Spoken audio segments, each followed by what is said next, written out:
Well, I always feel slightly disgusted when I see two people French kissing in public.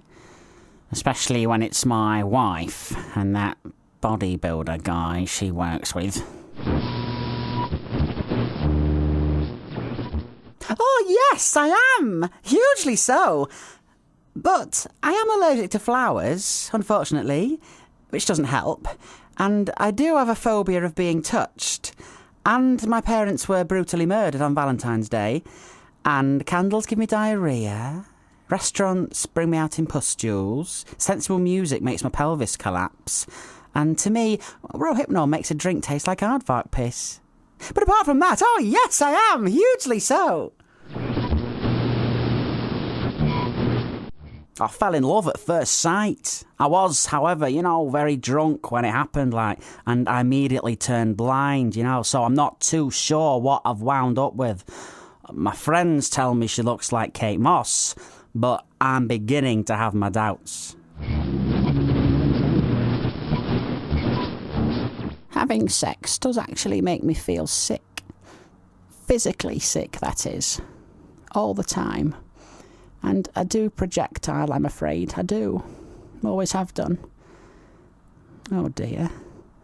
It's like a geyser erupting, it really is. Vegetable soup and extra carrot and sweet corn flying everywhere. My husband and I still have sex 3 or 4 times a night. So you can imagine the state of the sheets come the morning.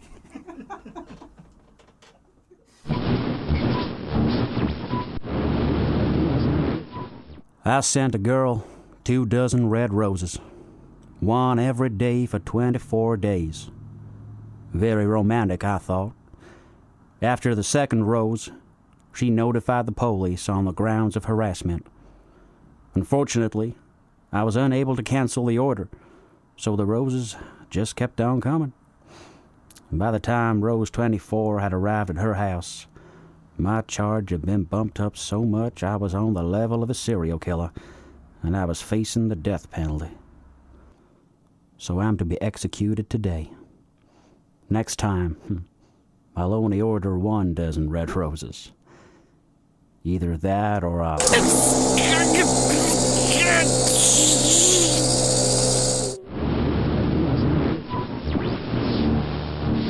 Yeah, I would consider myself a romantic, yeah, absolutely. But then, what kind of girl doesn't enjoy the feel of a stranger's cool, sweaty hand rummaging around violently under her skirt? In a Croydon car park. I do know that public displays of affection never feel very natural to me. In fact, to be honest, I find the whole thing a bit showy and inauthentic. Do you know what I mean? But then, I only ever seem to find myself doing it with other men. So it is possible, I suppose, that I might be a raging homophobe. It's either that, or I simply haven't found the right guy.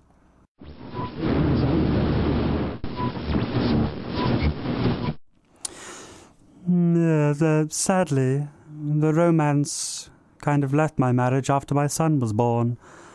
In hindsight, I probably should have had my son with my wife, and not an AIDS-ridden Bulgarian crack whore. But I don't know. Is that really a reason for her to get all pouty with me? I don't think so.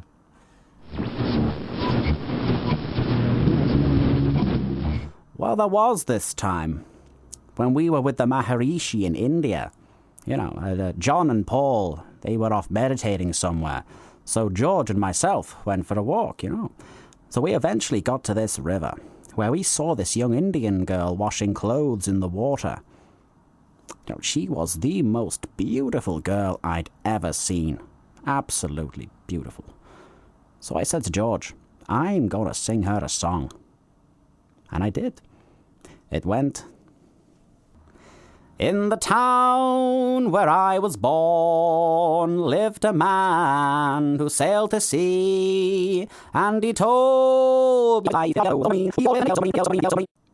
And when I'd finished, the girl looked at me with these amazing huge eyes, and she started to cry, and then she ran away.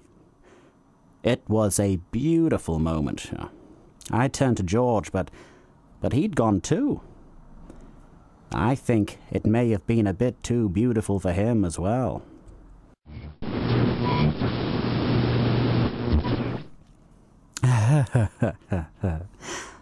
Sodomy? On a first date? No way. Well, unless he buys me a drink.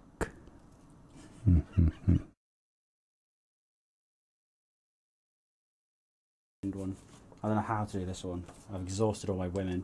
Yeah, it's got to be. That's got to be another posh woman. That thing we've done is quite a lot of posh women. I grew up mostly. The Queen, no. Mostly on my own. My idea of love and romance was, quite a large extent, I think, formed by the many movies I watched as a young girl. Yeah. You haven't done that one yet. It's ridiculous, though. Queen, yeah, it's a bit It's ridiculous.